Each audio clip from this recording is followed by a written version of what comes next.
अब हम north India के बारे में देखते हैं। अब हमने देख लिया था कि कैसे पिछले चैप्टर तक अपना तुगलक का डिक्लाइन होता है। ठीक है। अब तैमूर की जो इन्वेजन हुई 1398 के, और उसमें जो तुगलक का राजा था वो कैपिटल से भाग गया। तुगलक डायनेस्टी लिंगर ऑन करी फिर भी 1412 तक। अपार्ट फ्रॉम डेक्कन स्टेट्स, जो बंगाल था इन ईस्ट, सिंध और मुल्तान थे वेस्ट में। ठीक है। BDSM, Bengal, Deccan states, Sindh and Multan in west. ठीक है। फर्स्ट टू ब्रेक अवे, सूल जो गवर्नर था अपना गुजरात का, मालवा का, जौनपुर का, उसने भी अपना GMJ, GJM, ठीक है, उसने भी अपना डिक्लेयर कर दिया इंडिपेंडेंस। तो with Ajmer various Rajputana states जो थी असर्ट इंडिपेंडेंस। ठीक है। Rajputana state, Bengal, Deccan states, Sindh, Multan, Gujarat, Malwa, Jaunpur, Rajputana state सब ने अपनी इंडिपेंडेंस असर्ट करने लगे। जो अपना बैलेंस ऑफ पावर था वो इमर्ज हुआ किस किस के बीच में? गुजरात, मालवा, मेवाड़ वेस्ट में, बंगाल,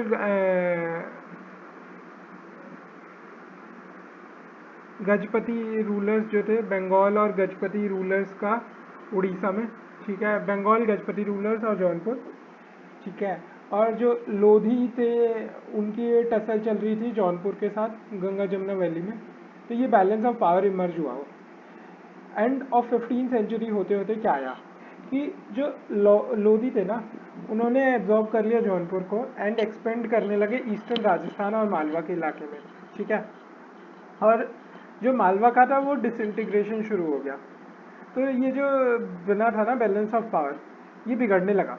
मालवा हो गया इसमें डिसइंटीग्रेट, लोधी होने लगे बहुत पावरफुल क्योंकि जौनपुर को उन्होंने ख़त्म कर दिया। जो राइवलरी थी गुजरात, मेवाड़ और लोधी के बीच में मालवा को डोमिनेशन के लिए, तो वो होने लगी। अब इनमें से जो विनर होगा ना गुजरात, मेवाड़ और लोधी के बीच में, वही अब डोमिनेट करने वाला था नॉर्दर्न इंडिया को। जो मेवाड़ के राणा संगा थे उन्होंने ही अपना बाबर को इनवाइट किया। ठीक है। उन्हें लग रहा था कि बाबर लाइक तैमूर वो इन्वेड करेंगे और चले जाएंगे। ठीक है।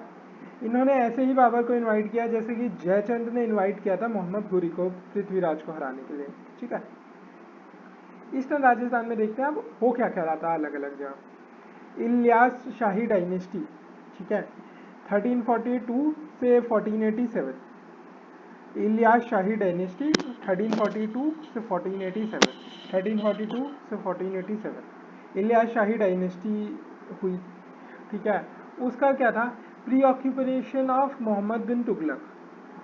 ठीक है। मोहम्मद बिन तुगलक जगह जगह बिजी था, तो ये ब्रेक अवे होने में बंगाल ब्रेक अवे 1338 में बंगाल ब्रेक अवे हो गया। लेटर जो सुल्तान शमशुद्दीन इलियास खान था ना, इलियास शाही डायनेस्टी, सुल्तान शमशुद्दीन इलियास खान, उन्होंने लखनौती और सोनार गांव को कैप्चर कर लिया और इलियास शाही डायनेस्टी की स्थापना हो गई अच्छे से। ठीक है। फिर इनका सेकंड रूलर था घियासुद्दीन आजम शाह। शमशुद्दीन, घियासुद्दीन, शमशुद्दीन इलियास खान, घियासुद्दीन आजम शाह, ये मोस्ट फेमस था इस डायनेस्टी में 1389 से 1409। अब हुसैन शाही डायनेस्टी जो थी 1493 से 1538, हुसैन शाही इसका कौन था? अलाउद्दीन हुसैन। लगभग 15th सेंचुरी एंड होते होते ये हुसैन शाही आई है। ठीक है। 14th सेंचुरी के मिड में इलियास शाही आई, 15th सेंचुरी एंड होते होते हुसैन शाही आई। 14th century mid, 15th century end का start, 15th century end was the start. Alauddin Hussain Shah. ठीक है। उनका एंड नुसरत शाह, उनके इन्होंने राज किया। अलाउद्दीन हुसैन शाह और नुसरत शाह, नुसरत शाह को सिकंदर भी कहते थे।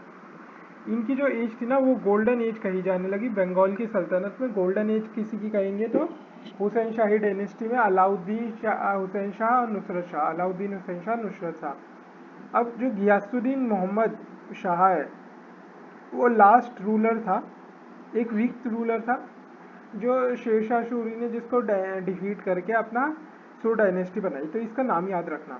शेरशाह सूरी और गियासुद्दीन मोहम्मद शाह। गियासुद्दीन आजम शाह इलियास शाही डायनेस्टी में था, गियासुद्दीन मोहम्मद शाह हुसैन शाही डायनेस्टी में था। ठीक है। अब जो सुल्तान था उसने अपनी जो सुल्तान थे उन्होंने अपनी एडॉन करी कैपिटल्स। ठीक है। पंडुआ एंड गौर उनकी कैपिटल थी। ब्यूटीफुल बिल्डिंग्स बनाई, पंडुआ एंड गौर में ब्यूटीफुल बिल्डिंग्स बनाई। ठीक है। स्टोन और ब्रिक्स का यूज़ करा। बंगाली को पैट्रोनाइज किया। एक पोइट था मलंदर बसु जो श्री कृष्ण विजया का कंपाइल जिसने किया था उसको इसने पैट्रोनाइज किया। मालाधार बासु, पंडुआ गौर मालाधार बासु, शमशुद्दीन इलियास गियासुद्दीन आजम, अलाउद्दीन हुसैन नुसरत शाह गियासुद्दीन मोहम्मद शाह।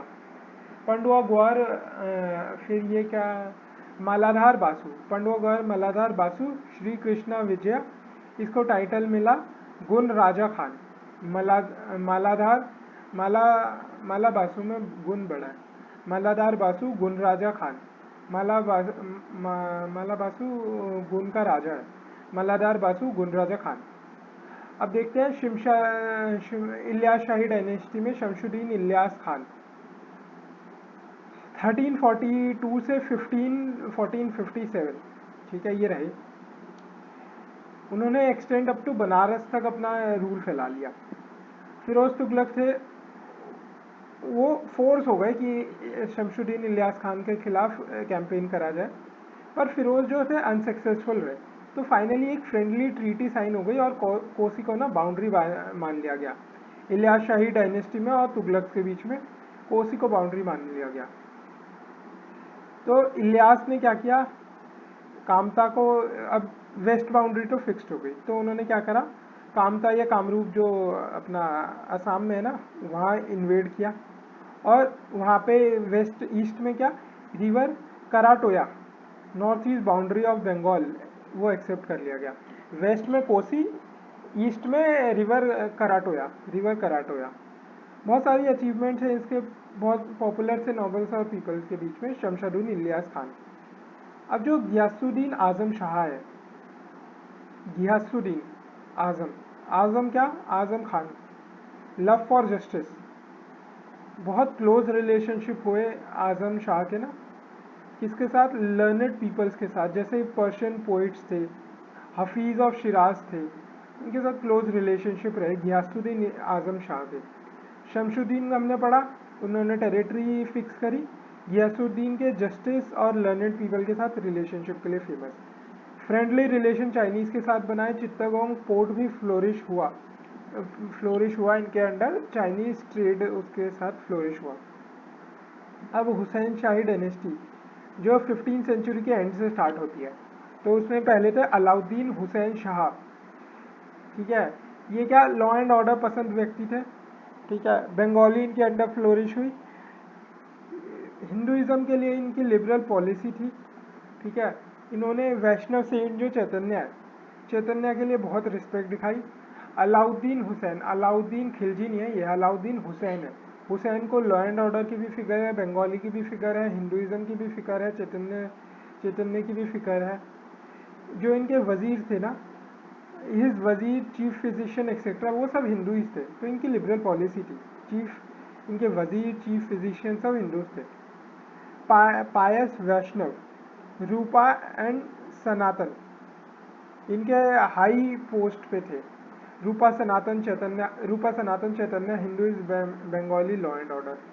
ये अलाउद्दीन हुसैन। गियासुद्दीन आजम खान हमने देखा, जस्टिस पसंद, क्लोज रिलेशनशिप्स थे। चित्तगोंग पोर्ट। इन्होंने क्या किया, इन्होंने कामरूप का जो किंगडम था ना, वो अहोम की मदद से अनेक्स किया अलाउद्दीन हुसैन ने, और रेस्टेड चित्तगोंग फ्रॉम अराकन जो किंग थे ना, उससे चित्तगोंग भी छीन लिया। एंड कॉन्कर किया उन्होंने तिपेर्रा फ्रॉम इट्स रूलर। तो हमने देखा चैतन्य, रूपा, सनातन, कामता, चित्तगोंग, पिपरा। उड़ीसा के अंदर भी इन्होंने रेड्स करी और पुरी और कटक तक इन्होंने एक्सटेंडेड अप टू कटक और पुरी। ठीक है।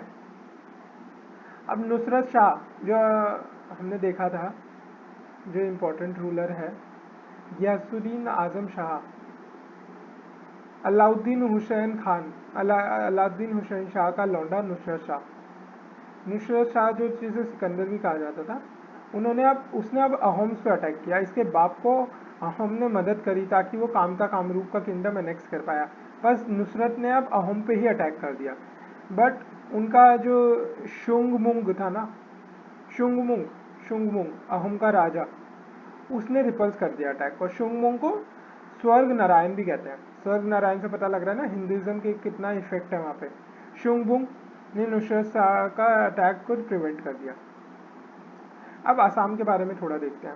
असम में 2 किंगडम होते थे, कामता कामरूप जो नॉर्थ बंगाल में था और अहोम जो ईस्ट में था। कामता कामरूप जो था वो अनेक्स कर लिया गया था अलाउद्दीन हुसैन शाह के अंडर। ठीक है। अहोम का जो रूलर था ना शुंगमुंग या स्वर्ग नारायण, वो क्या था, एक वैष्णव शंकरादेवा था। वैष्णव शंकरादेवा बिलोंग टू दिस टाइप, जिसका उन पे बहुत भारी इम्पैक्ट था। तो इसके अंदर क्या हुआ, शंकरादेवा के अंदर ना अहोम्स का हिंदुआइजेशन हुआ। इसीलिए जो शुंगमुंग था उसने भी अपना नाम स्वर्ग नारायण रख लिया। उड़ीसा के अंदर देखते हैं, ईस्टर्न गंगा डायनेस्टी जो थी वो उड़ीसा के अंदर रूल कर रही थी। कहाँ पे, छत्तीसगढ़ का इलाका, उड़ीसा का इलाका, parts of Andhra Pradesh and west Bengal, उस पर ईस्टर्न गंगा डायनेस्टी का रूल था 11 से 15 सेंचुरी, 11 टू 15, लंबा समय, 11 टू 15 सेंचुरी। मतलब पूरी, जब से अपना महमूद गजनी ने इन्वेजन की थी ना, तब से लेके अपना जब तक तुगलक का एंड नहीं हो गया तब तक, मतलब पूरी दिल्ली सल्तनत लगभग, तब तक ईस्टर्न गंगा डायनेस्टी का रूल रहा इस इलाके में। लॉन्गेस्ट रेनिंग डायनेस्टी है उड़ीसा में, दिख ही रहा है। जो इलियास शाह था, ठीक है, कौन, शमशुद्दीन इलियास खान है, ठीक है। तो जो इलियास शाह था उसने रेड किया जाजनगर को और वो चिल्का लेक तक एडवांस किया।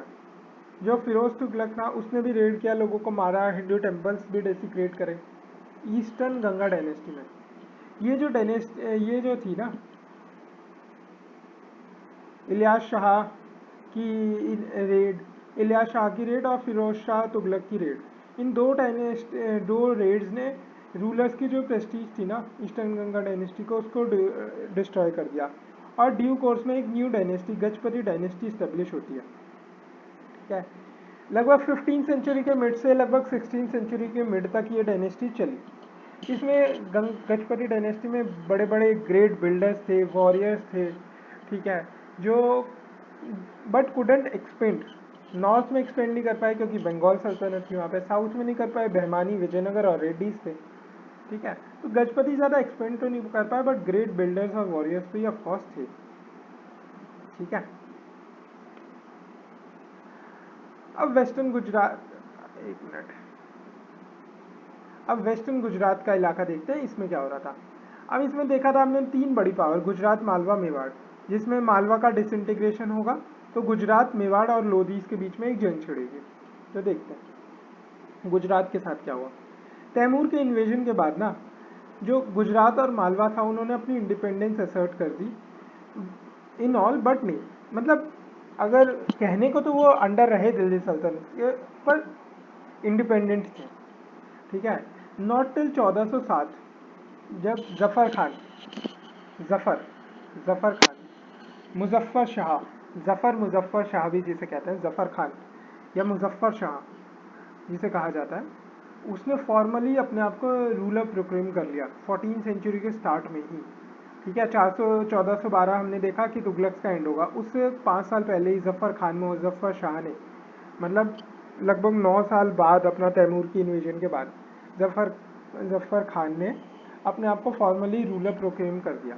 बट जो रियल वो थे ना मुजफ्फर शाह, तो ने तो फाउंड करा, ठीक है, but real founder Ahmad Shah Wani कहलाए जाएंगे। ठीक है। इन्होंने फर्स्ट हाफ ऑफ 15वीं सेंचुरी में रूल किया, जिसके अंदर दिल्ली में भसड़ मची हुई थी ना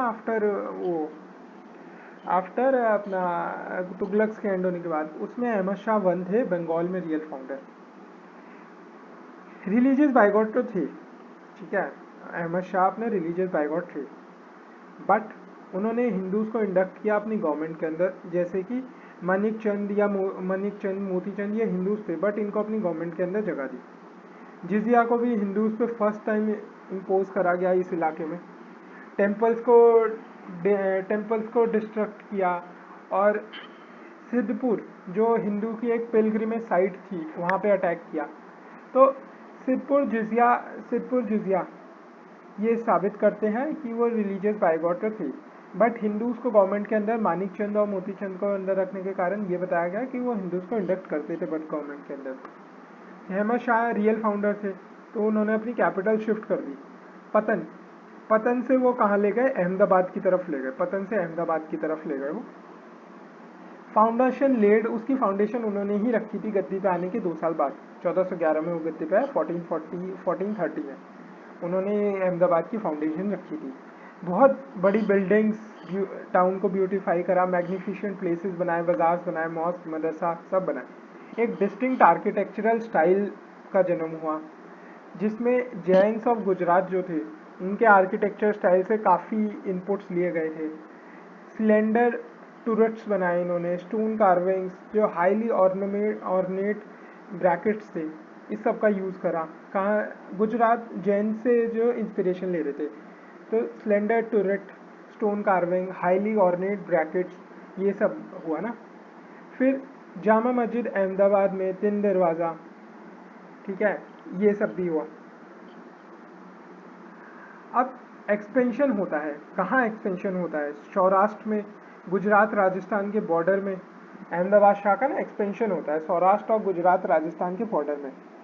अब क्या होता है ना, एक्सपेंशन हुआ सौराष्ट्र गुजरात राजस्थान के बॉर्डर में, कैप्चर हुआ गिरनार फोर्ट। अब अहमद शाह एक्सपेंड तो करना ही था, हमने देख लिया कि कैसे कैपिटल उन्होंने चेंज करी, कैसे वो रिलीजियस बाइगॉट थे, तो अब उन्हें एक्सपेंड करना उनका मेन गोल होगा।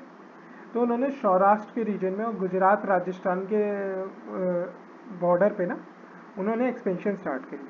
उन्होंने गिरनार का फोर्ट को पहले कब्जे में ले लिया, बट उन्होंने इसके जो राजा थे ना उनको रिस्टोर कर दिया, मतलब अपनी सुजरानिटी स्थापित कर दी गिरनार के फोर्ट पे, ठीक है, सौराष्ट्र में होगा ये। अब जो राजपूत स्टेट्स थे अंडर कंट्रोल जो इन्होंने लाए, कौन कौन सी? बूंदी जलावर डूंगरपुर, गिरनार बूंदी जलावर डूंगरपुर, गिरनार बूंदी जलावर डूंगरपुर, गिरनार बूंदी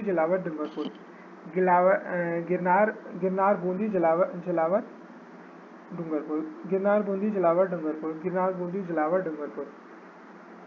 अब जो महमूद बेगरा थे, ठीक है, 1459 से 1511, वो मोस्ट फेमस सुल्तान थे गुजरात के, महमूद बेगरा।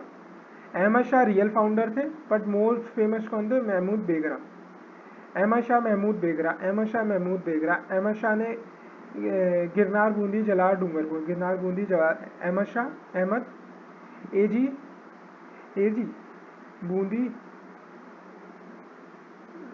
डांगर को बूंदी डांगर को डाल दो, एजी Ahmad Shah, Girnar fort, Bundi Jhalawar Dungarpur. Architectural style Jain से लिया। जामा मस्जिद 3 दरवाज़ा, अहमदाबाद स्टेब्लिश करी न्यू सिटी, तो उसमें एक जामा मस्जिद तो बनाएंगे, तो जामा मस्जिद और टिन का दरवाज़ा, ठीक है, ताकि पतन ना हो सके फिर से। टिन का दरवाज़ा बनाया ताकि फिर से पतन ना हो सके। अहमदाबाद की न्यू सिटी बनाई तो वहाँ जामा मस्जिद तो बनाएगी, और गिरनार बूंदी जलावर डूंगरपुर। अब महमूद बेगरा के बारे में देखते हैं, ये काफ़ी फेमस रूलर थे गुजरात के, 1459 से 1511 के बीच में थे।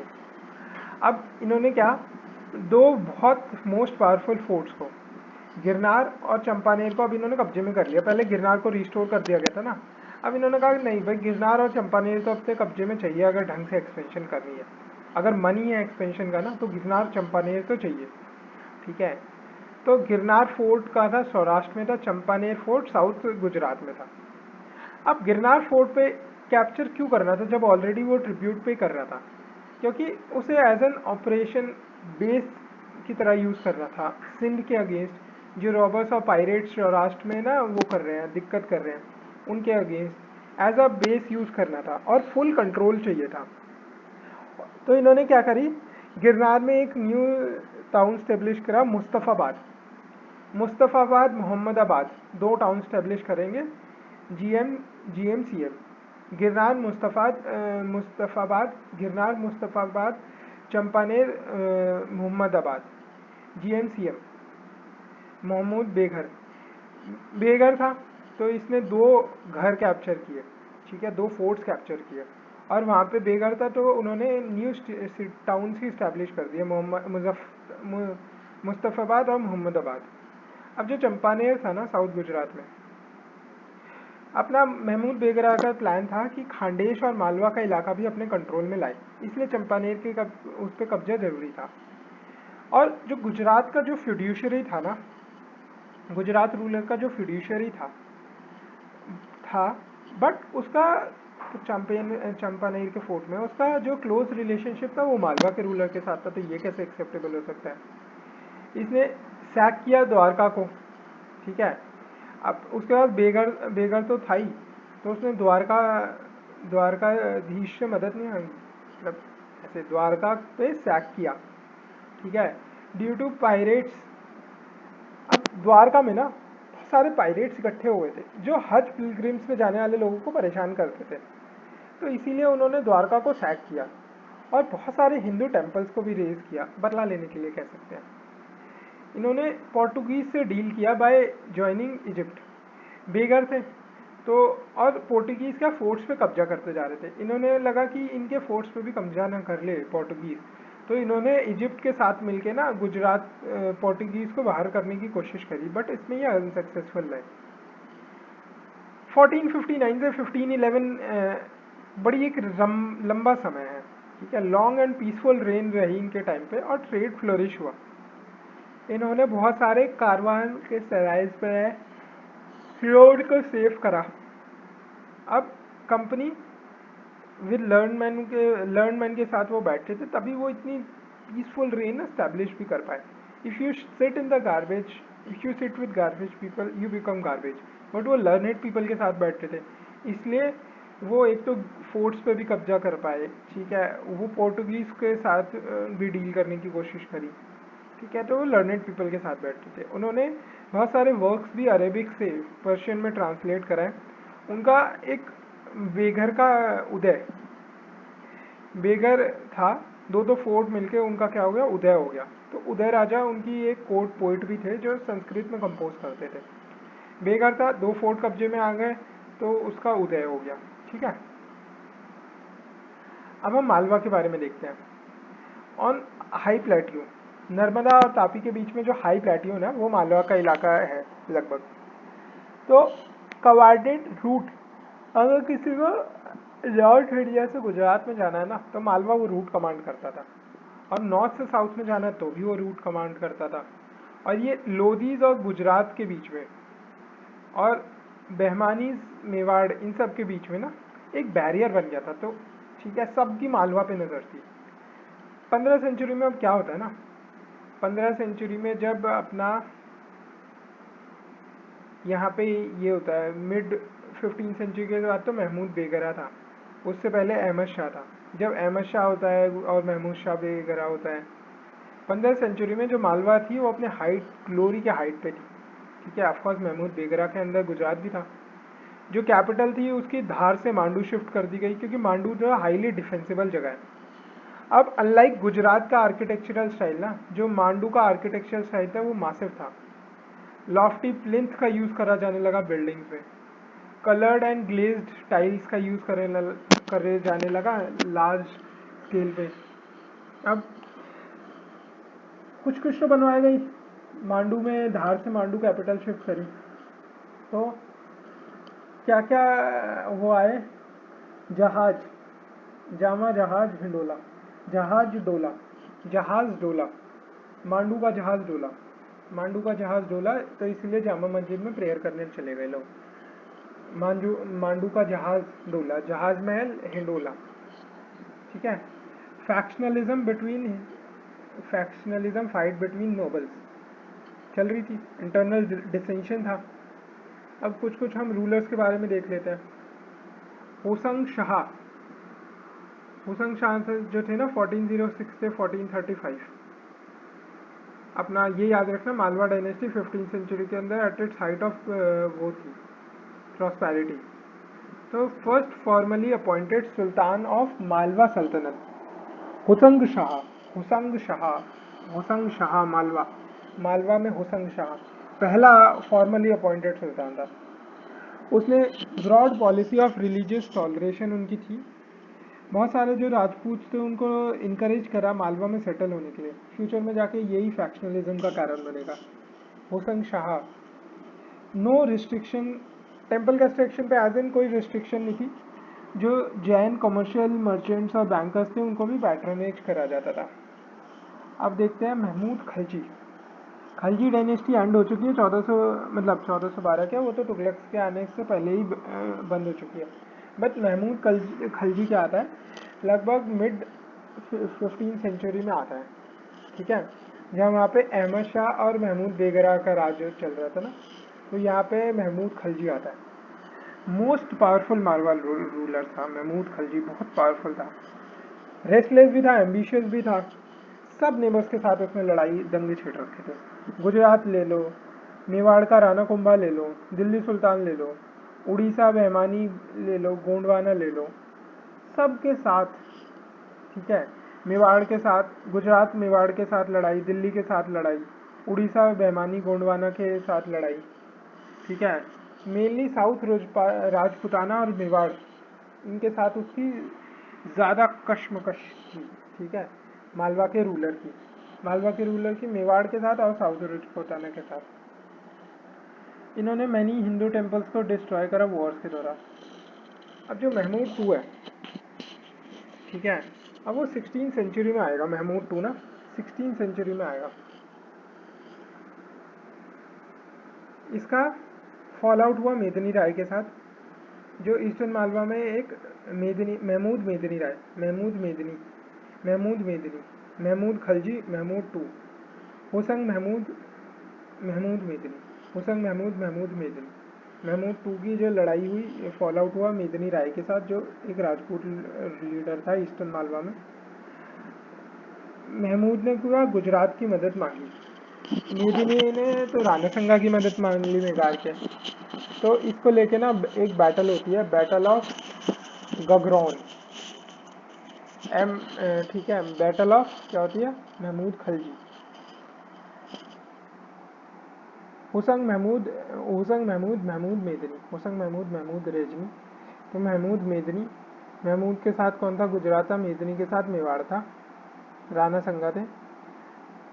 गगरौन की एक लड़ाई होती है 1519 में, जिसमें जो मेवाड़ है वो मालवा को डिफीट कर देता है और ईस्टर्न मालवा को एनेक्स कर लेता है चंदेरी के साथ साथ। ठीक है। अब थोड़ा ही रह गया बस ये। अब देखते हैं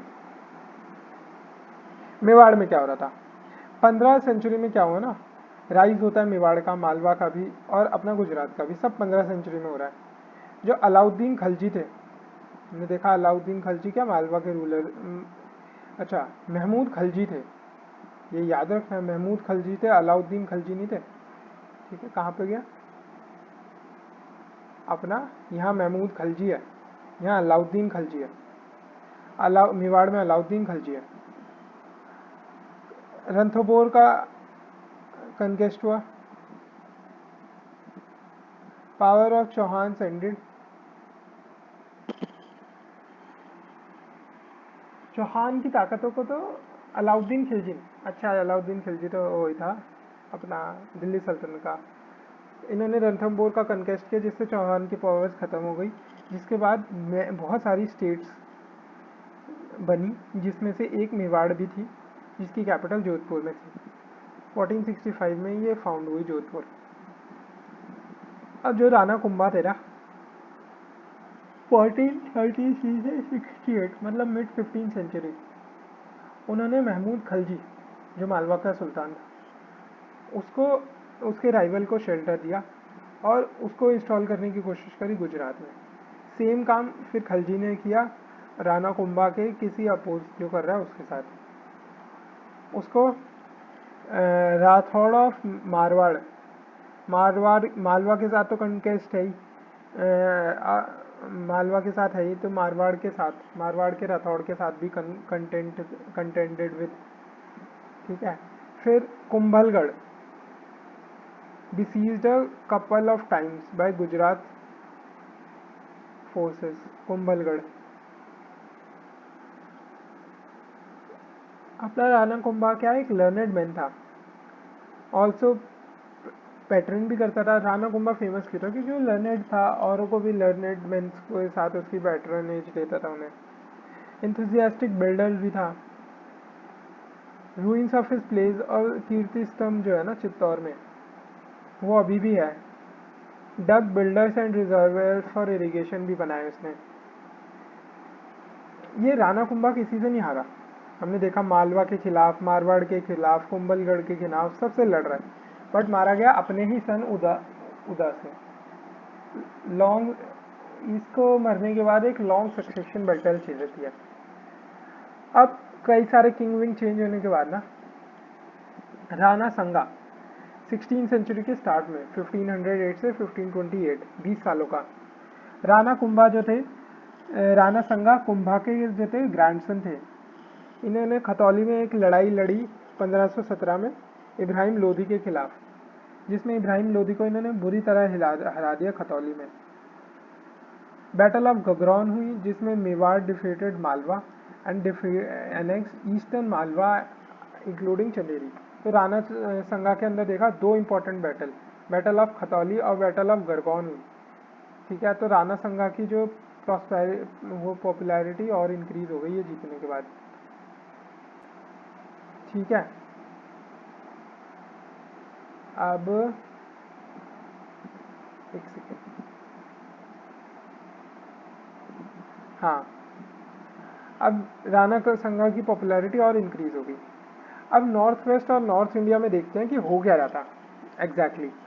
शारकीज थे, लोधी सुल्तान थे, कश्मीर भी था। ठीक है, इन सब के बीच में एक पावर स्ट्रगल छिड़ी हुई थी। और फिर हमने देखा वहाँ पे वो तो था ही, मेवाड़ था, गुजरात था। नॉर्थ में देखते हैं अब क्या चल रहा था। तैमूर का इन्वेजन हुआ। जो महमूद तुगलक था वो दिल्ली छोड़ के गुजरात भाग गया, फिर गुजरात से मालवा भाग गया। तो दिल्ली थ्रोन की जो प्रेस्टीज थी ना वो शाटर हो गई, और जो नॉबल्स और जमींदार ने अपने आप को इंडिपेंडेंट असर्ट कर दिया। मलिक सरवार जो थे एक फिरोज के टाइम के एक नोबल थे, वजीर भी रहे। ठीक है, and then nominated to eastern areas as Malik us Sharq lord of the east. ठीक है, मलिक सरवार को फिरोज शाह टाइम के नोबल थे जो वजीर भी रहे, वो नॉमिनेटेड करे गए ईस्टर्न एरिया के अफेयर्स के लिए, और उन्हें टाइटल दिया गया मलिक उस शार्क। तो शार्की डायनेस्टी यहाँ से स्टेब्लिश होगी। इस सक्सेसर उन्हें शार्कीज कहा जाता था।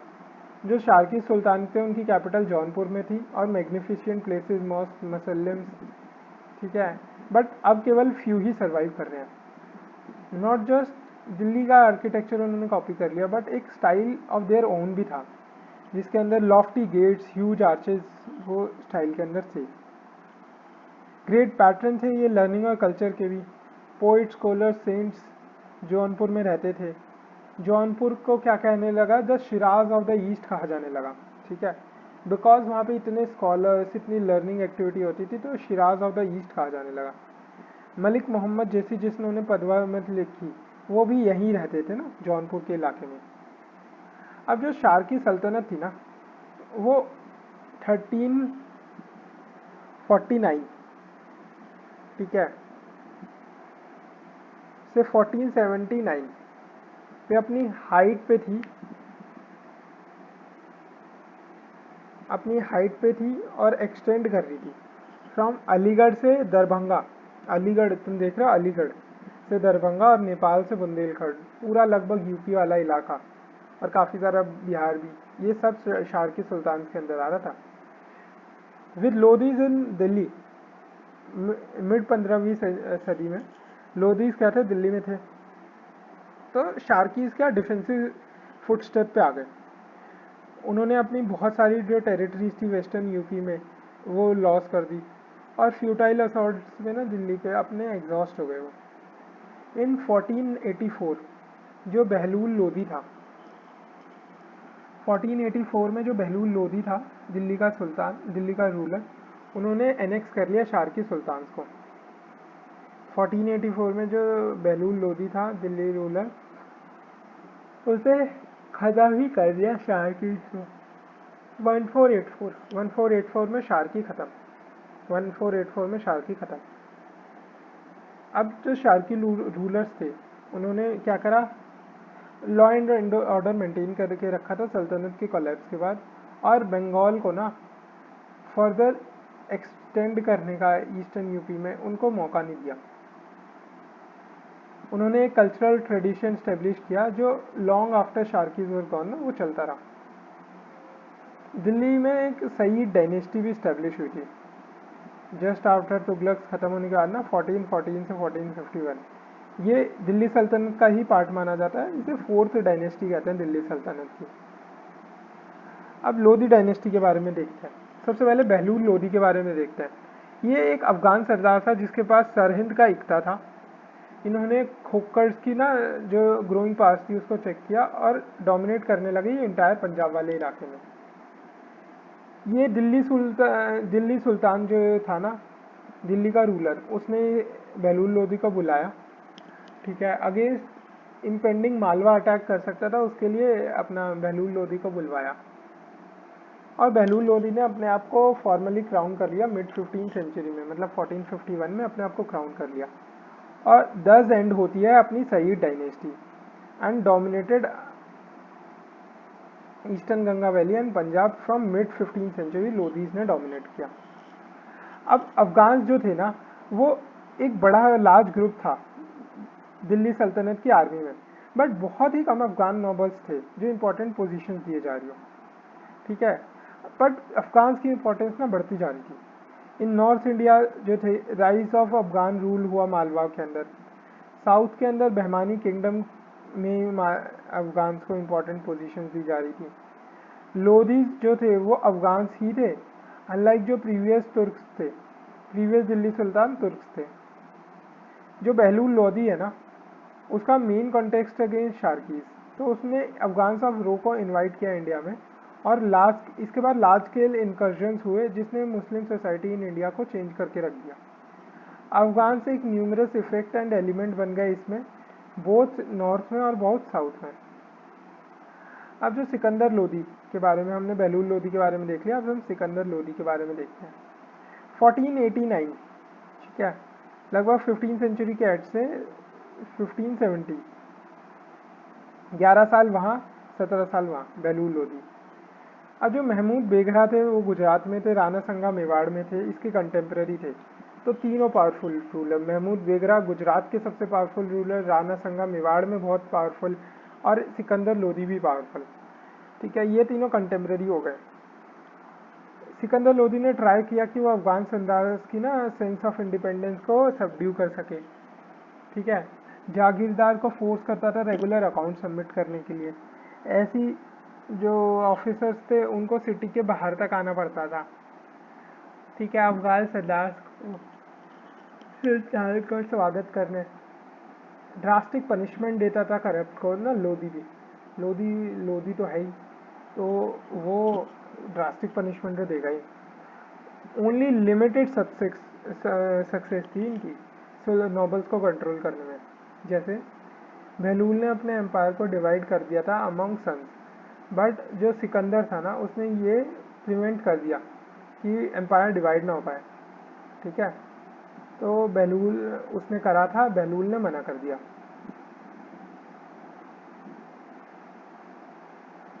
अब जो ही took great interest in agri, cause agri तो इंटरेस्ट हो गई, इसने ऑक्ट्री ड्यूटी ऑन ग्रेन्स जो थी उसको कैंसिल कर दिया।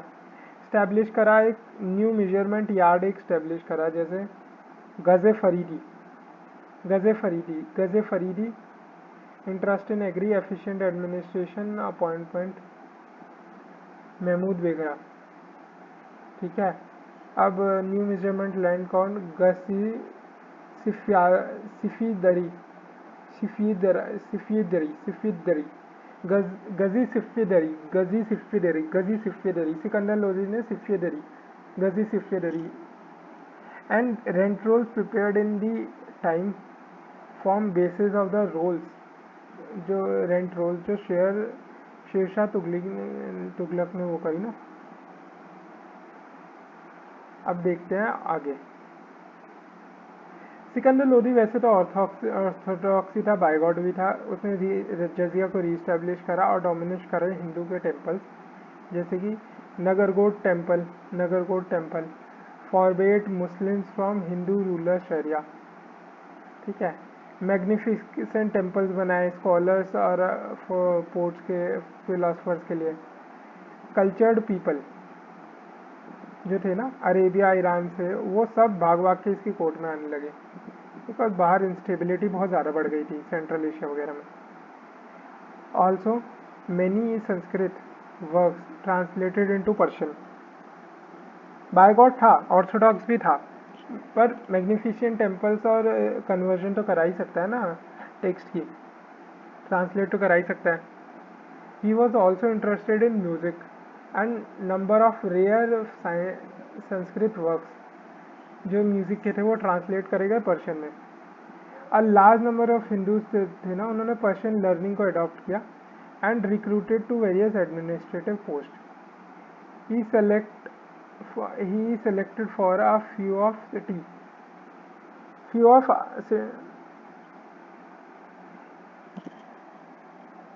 he selected city of Agra 1506 में टू कमांड ईस्टर्न राजस्थान को कमांड करने के लिए उसने अपनी सिटी ऑफ आगरा को सेलेक्ट किया। And route to Malwa and Gujarat भी कंट्रोल हो जाएगा अगर आगरा कंट्रोल में हो। तो आगरा अपना सिकंदर लोदी ने सेकंड कैपिटल बना ली। अब हम कुछ चीज़ें कश्मीर के बारे में देख लेते हैं, फिर हम एंड करेंगे। जो कश्मीर था ना वो अंडर हिंदू रूलर्स हुआ करता था और शैविज्म का एक सेंटर हुआ करता था। बट मंगोल का जो लीडर था दलाउचा, उसने 1320 में अटैक किया, होल स्केल मासेकर हुआ। पीपल जो थे वो सेंट्रल एशिया के मर्चेंट्स को बेच दिए गए। टाउन्स एंड विलेजेस जो थे वो रेवेज हो गए। ठीक है, जो कश्मीर गवर्नमेंट थी पर इन सब के आगे ना मंगोल्स के आगे वो हेल्पलेस थी, तो उसने अपनी सारी पब्लिक सिंपैथी खो दी। अब कॉन्टीन्यूस इंकर्जन हो रहा है मुस्लिम सेट्स का, रेफ्यूजीज का सेंट्रल एशियन से कश्मीर के अंदर। तो इससे जो सूफी सेंट्स था ना उसका रिमार्केबल इन्फ्लुएंस है and called Rishis who combined some features of Hindu and Muslims. ठीक है, लोअर क्लास जो थी कन्वर्टेड टू इस्लाम। ठीक है, पार्टली बाय जो सेंट्स प्रीच करते थे, partly by force and also a vehement prosecution of the Brahmins and destruction of temples between Sikandar Lodi. Brahmins का प्रोसिक्यूशन हुआ, डिस्ट्रक्शंस हुए टेम्पल्स के सिकंदर लोदी के अंदर। सिचुएशन चेंज्ड सिकंदर लोदी के अंदर नहीं, सॉरी सिकंदर शाह के अंदर सिचुएशन बहुत बदली। जैसे कि जैनुल अबदीन आता है ना गद्दी पे 1420 से 70। तो जो greatest of all Muslim rulers था जैनुल अबदीन। क्यों ग्रेट था? इसने ही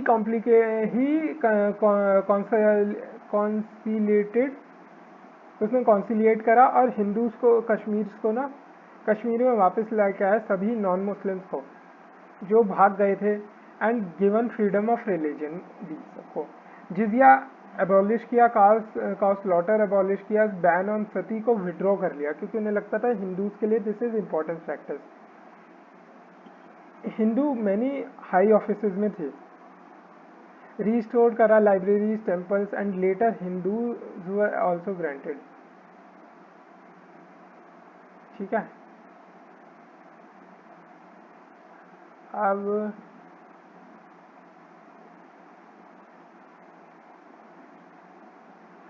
he was a learn man था, पोइट्री बनाता था, वेल वर्स था किसमें, कश्मीरी तिब्बतन संस्कृत और Persian etcetera, and to Sanskrit works, translation into Persia such as Mahabharata and Raja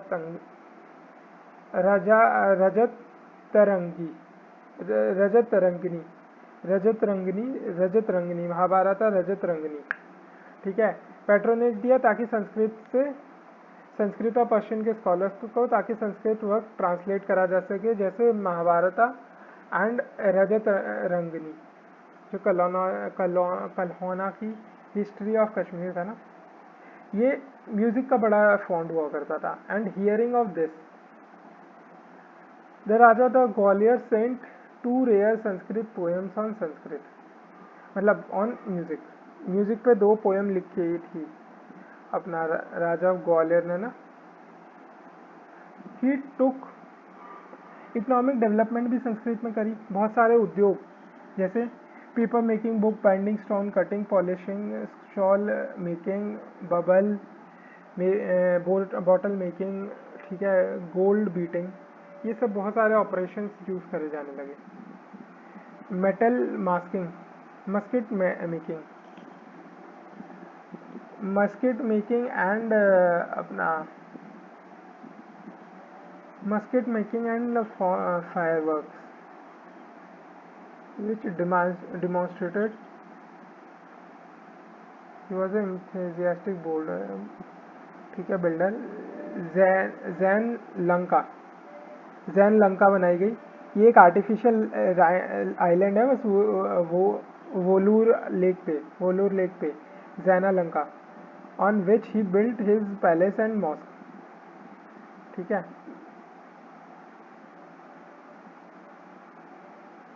he unified Kashmiri kingdom, वो ग्रेट वॉरियर नहीं था, मंगोल से वो डिफीट भी हो चुका था, इन्वेजन ऑफ लद्दाख जब हुई थी, कनकर ही डिफीटेड, मतलब कोई ग्रेट रूलर नहीं था पर उसने डिफीट कर दिया मंगोल के इन्वेजन को ना, जो लद्दाख में हुआ था, और बाल्टिस्तान के एरिया को भी उसने कनकर करा, and kept control of Jammu और रजौरी का कंट्रोल अपने अंदर रखा। ही स्टिल कॉल्ड बादशाह, कश्मीरी स्टिल जैनुल खान को ना, जैनुल आबिदीन को अपना बादशाह कहता है, ठीक है। कंक्लूजन क्या रहा, जो regional balance of the power था ना, could neither peace nor stability, किसी को कुछ नहीं दे सकता वो।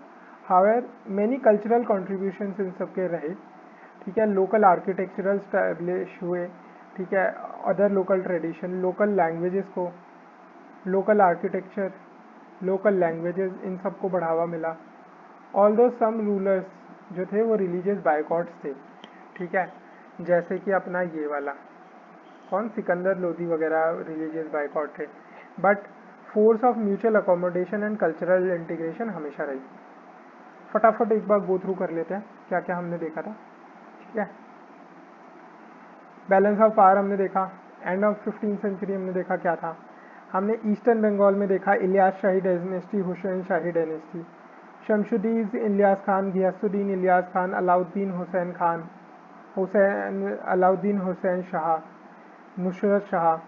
फिर असम के अंदर देखा हमने 2 किंगडम्स, और हमने देखा स्वर्ग राज नारायण जिसे शुंग मुंगू भी कहते हैं। फिर हमने ईस्टर्न गंगा डायनेस्टी देखी, गजपति डायनेस्टी देखी उड़ीसा में, ठीक है। फिर हमने गुजरात देखा, गुजरात के अंदर हमने अहमद शाह, महमूद बेगरा जैसे 2 रूलर्स, इंपॉर्टेंट रूलर पढ़े, ठीक है, कि बेघर था इसीलिए 2 जगह फोर्ट कैप्चर किए। कहाँ कैप्चर किए, गिरनार फोर्ट, चंपानेर फोर्ट। फिर हमने मालवा में देखा कि कैसे मालवा में हुसैन शाह ने अपना बहुत सारे जो मेजर मैनी राजपूत भी सेटल हुए उसके अंदर, ने हुसैन शाह देखा। फिर महमूद HM क्या था अपना, फैक्शनलिज्म था, मांडू में कैपिटल शिफ्ट हुई, ठीक है, MHMG MHMM